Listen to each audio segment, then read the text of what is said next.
Hey everyone, my name is Blanca Sanchez with Anna's Roofing. We're here at Mr. Bevel Bowden's house here on 737 Lansdowne Lane in Locust Grove, Georgia to do an attempt to repair. Just before we get started, I just want to go over the things that I'm looking for to identify whether this roof is in a repairable state. Number one, I'm looking to see that there's not excessive granule loss, right? So usually indicators of a roof not being repairable is excessive granule loss. I'm looking for any additional creasing to the shingles surrounding the repair area. I'm looking for any tears in the shingles surrounding the repair area. I'm looking for any nail pull-throughs while I do the repair, and I'm looking to see if there's any mat transfer that happens when we're trying to basically separate the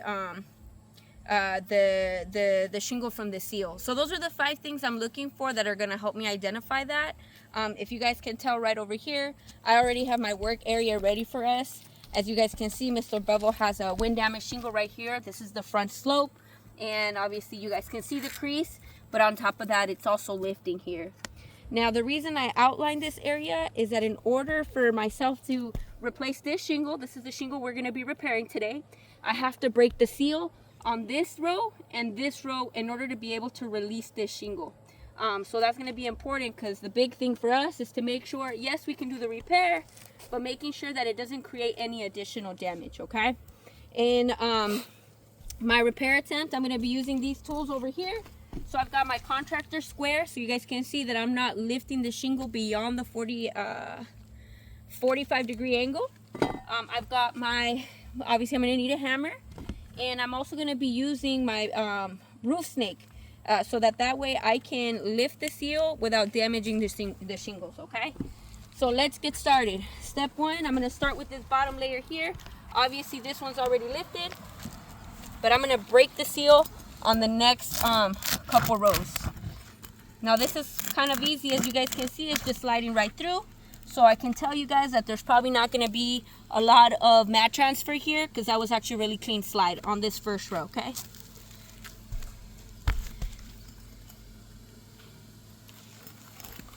This one's already lifting.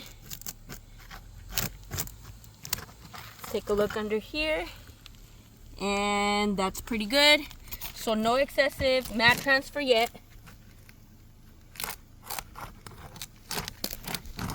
It's also really hot outside, so I think that actually helps.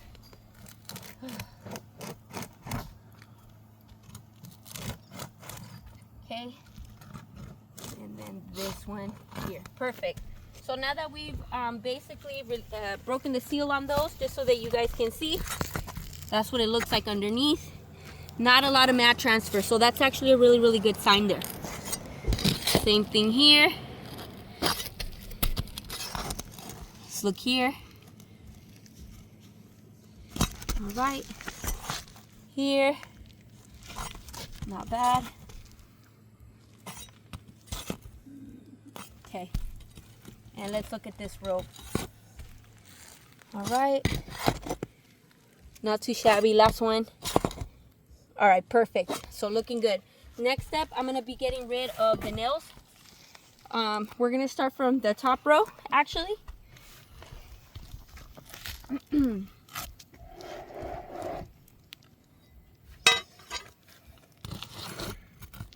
So in order for us to be able to get this nail out, I actually have to put my roof snake through here, okay? And this is the part where I want you guys to pay close attention, because what's happening with these shingles, I can already tell, is that the shingle is actually ripping. And I'm trying to be as gentle as possible, but if you can zoom in on that, can you see that? Right in here. And just to show you guys, essentially what's happening is that the nail is pulling through the shingle. So that's why you have a hole that's actually a little bit bigger than what originally was intended. So I just wanted to point that out to you guys. But that's just one, so let's see what happens with the others.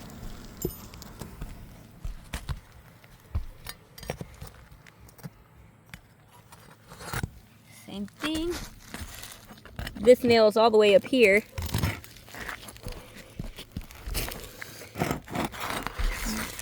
Yeah, it's really far up there. And actually this one's already pulled through. Do you see that? No, I can't see it. I can't show it. Okay.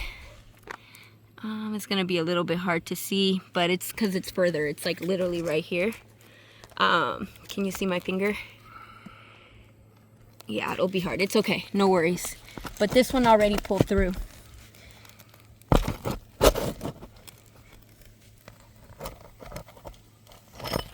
Okay. So we have another nail pull through here. And this last row is gonna have 2 nails here, so.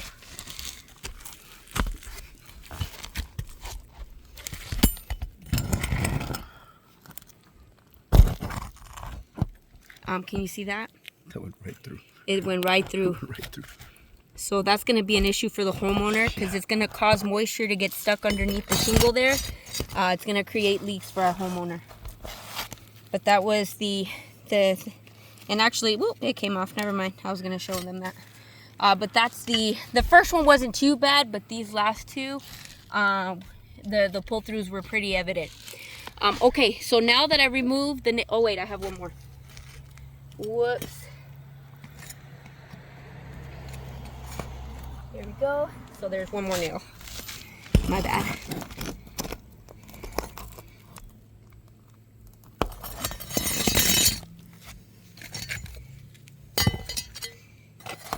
There we go. Awesome. So we're able to get that one out. All right, cool. Now we can start on this row here. So I'm already here, so I might as well just...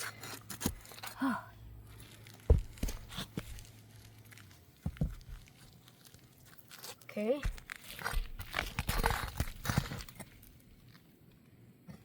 Did I just miss it or?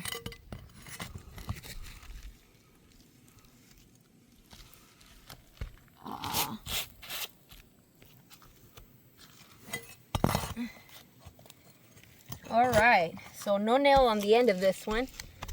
The first nail that we got is this one right here. So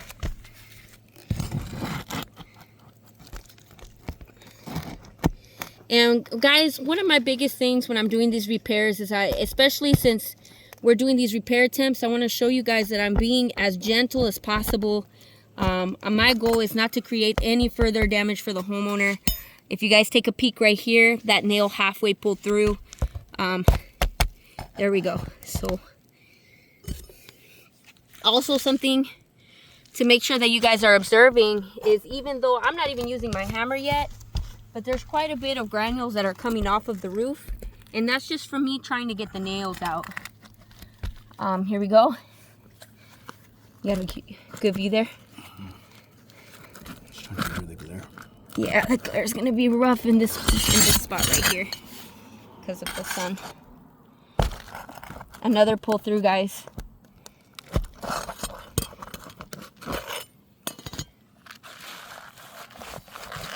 Okay, and let's check to see if we have any more nails on this shingle. We got one more, then we should be able to pull it completely out. So let me do this right here. Awesome. And this is our last one. Now luckily this is the shingle we're removing because I can already tell that it pulled straight through. Look at that. Pull straight through. But like I said, this one's being removed, so that's a positive. But I would say in both rows we had nail pull throughs. And see how big that hole is? So essentially what's going to end up happening is, once again, the homeowner is going to get water trapped underneath the shingle. It's going to create issues for him. But let's get rid of this. Next step, I'm going to take my brand new shingle. That's a 3-tab. That's in my truck. And we're just going to position this and slide it right in. Oops.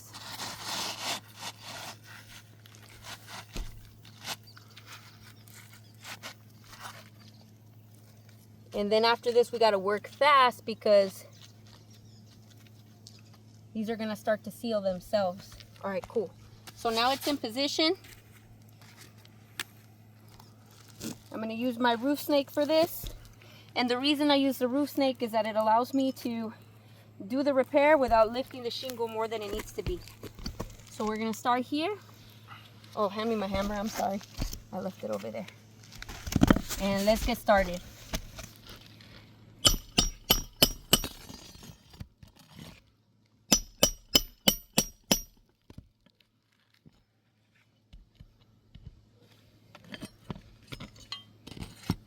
And what I want you guys to observe during this part of the repair is the granule loss, okay? So the purpose of the granules is to help shed water off the roof. And when there aren't granules that are able to do that, it creates a problem for the homeowner as well. So there's one.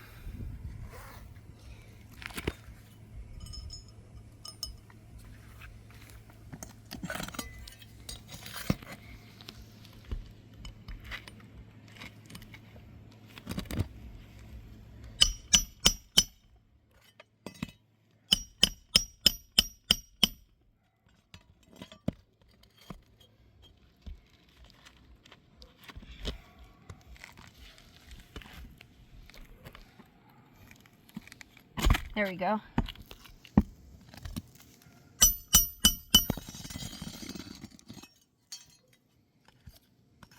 Alright, there you go, so you guys can see. Okay, let's do this one now.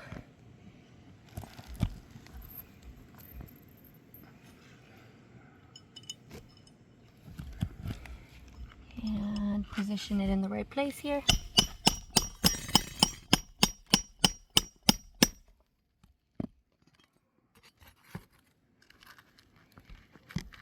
There we go.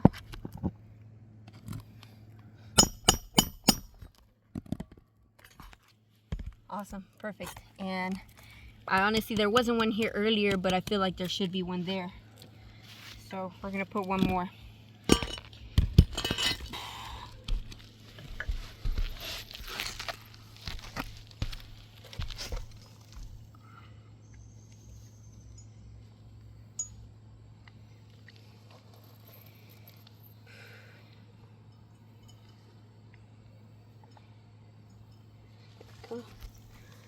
Okay. And this last one's gonna go right here.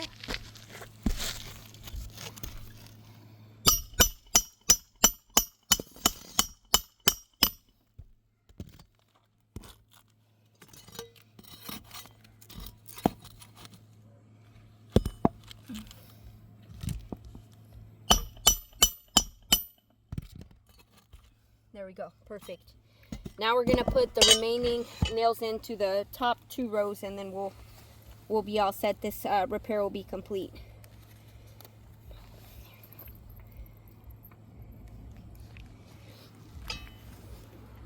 So there's another roof snake that I have. This isn't the one, but the other one is. We're gonna use it for the back. All right, cool. So we already have this one, so now, all right, here we go. So we're gonna put the nails in here. Now I'm gonna try to use the same hole because especially since these were nail pull-throughs, I don't want to leave that hole uncovered, and I also don't want to overdrive it either. So I'm gonna be really careful to just do just enough, because realistically, in order for us to avoid the issues we're gonna have with the nail pull-through, we would have to replace this shingle too. So I'm not trying to put it all the way, like overdrive this nail, if that makes sense. I just want to put it right in the perfect spot. So let's take a look so you guys can see. Okay, so right there is a good position for that nail, because it covers that hole, and I'm not overdriving it, which, because there was a nail pull through, it's very easy to overdrive this and create more issues for the homeowner, but I'm not trying to do that. So I just wanted to show you guys that. So same thing here.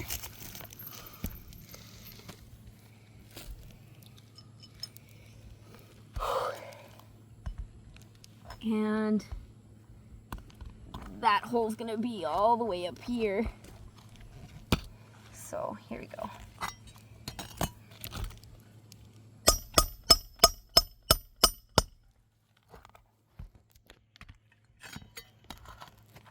There it is.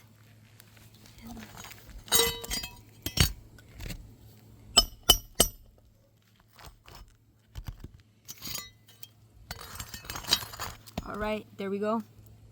That one you can still see the hole, but it's the best that I can do, you know, based off of what I have available. So and then we got one more, well actually two more. You guys can see the holes right there. Two more nails for this one.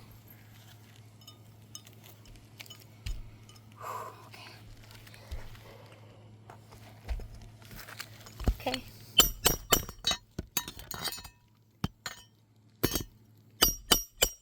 Okay, good. There we go.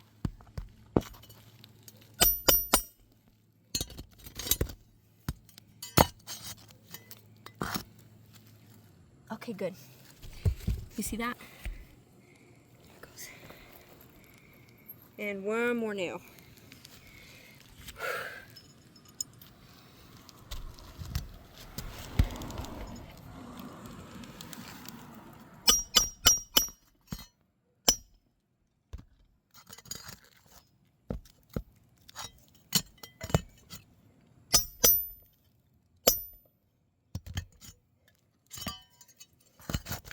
All right, perfect. There we go. So we've completed this repair. A couple things that I noticed that really stood out to me. Obviously, you know, on the one hand, we didn't really have mat transfer like that, so that's a positive. My main concern is going to be those nail pull throughs. Okay, the nail pull throughs, and then how many basically granules we had coming off of the roof while I was doing that repair. In my professional opinion, it's excessive granule loss. You shouldn't have that many granules coming off. But also the nail pull throughs are obviously going to be a big problem for the homeowner. So in my professional opinion, this roof is in a non-repairable state, and that's why it's a fail. Okay. But if you guys have any questions, my name is Blanca Sanchez. My phone number is 909-913-1253. Yeah.